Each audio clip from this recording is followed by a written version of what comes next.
Welcome to STV life. இன்னைக்கு வீடியோவில் என்ன பார்க்க போகிறோன்னா, உலகத்தோட டாப் பணக்காரர்கள் பட்டியலில் பல வருஷம் முதலிடத்தில் இருந்த மைக்ரோசாஃப்ட் நிறுவனத்தோட தந்தை பில் கேட்ஸ் அவர்களோட விறுவிறுப்பான வாழ்க்கை வரலாறை பற்றி தான் பார்க்க போகிறோம்.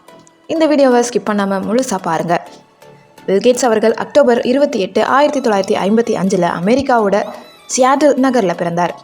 அவரோட அப்பா ஒரு லாயர், அம்மா ஒரு பேங்க்கில் வேலை பார்த்தவங்க. சின்ன வயசுலேயே பில் கேட்ஸ் ரொம்ப புத்திசாலி. மற்ற பசங்க விளையாடிட்டு இருக்கும்போது இவர் மட்டும் லைப்ரரியில் உட்காந்து என்சைக்ளோபீடியா படிச்சுட்டு இருப்பாராம். இவருக்கு 13 வயசு இருக்கும்போது அவரோட ஸ்கூலில் ஒரு கம்ப்யூட்டர் வந்துச்சு. அந்த காலத்தில் கம்ப்யூட்டர்னால் ஒரு பெரிய ரூம் சைஸில் இருக்கும். ஆனால் பில் கேட்ஸ்க்கு அது மேலே ஒரு தனி ஈர்ப்பு வந்துச்சு. அந்த வயசுலேயே டிக் டாக் டோ அப்படிங்கிற ஒரு கேம் ப்ரோக்ராமை உருவாக்கினார். அவரோட ஃப்ரெண்டான பால் ஆலன் கூட சேர்ந்து கம்ப்யூட்டரில் புதுசாக ஏதாவது செஞ்சுக்கிட்டே இருப்பார். பில் கேட்ஸ் அவர்கள் உலக புகழ்பெற்ற ஹார்வர்ட் யூனிவர்சிட்டியில் சேர்றாரு. ஆனால் அங்கே படிப்பில் கவனம் செலுத்துறதை விட கம்ப்யூட்டர் சாஃப்ட்வேரில் உருவாக்குறதுல தான் அதிக ஆர்வம் காட்டினார். ஒரு கட்டத்தில் உலகத்தில் கம்ப்யூட்டர் புரட்சி வரப்போகுதுன்னு புரிஞ்சுக்கிட்டு 1975 தன்னோட படிப்பை பாதியிலே நிறுத்திட்டு பால் ஆலன் கூட சேர்ந்து மைக்ரோசாஃப்ட் நிறுவனத்தை ஆரம்பித்தார்.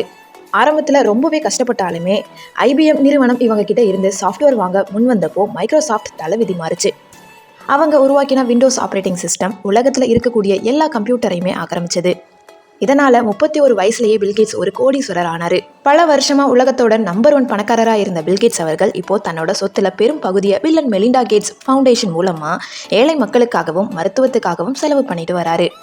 விடாமுயற்சியும் எதிர்காலத்தை கணிக்கக்கூடிய திறமையும் இருந்தால் யாராலையுமே சாதிக்க முடியும் பில்கேட்ஸ் நிரூபிச்சிருக்காரு. இந்த வீடியோ உங்களுக்கு பிடிச்சிருக்கும்னு நினைக்கிறேன். இந்த வீடியோ பிடிச்சிருந்துச்சுன்னா லைக் பண்ணுங்கள், கமெண்ட் பண்ணுங்கள், ஷேர் பண்ணுங்கள். சப்ஸ்கிரைப் பண்ணாமல் பார்த்துக்கிட்டு இருந்தீங்கன்னா ப்ளீஸ் சப்ஸ்கிரைப் பண்ணிக்கோங்க. தேங்க்யூ ஸோ மச் ஃபார் வாட்சிங்.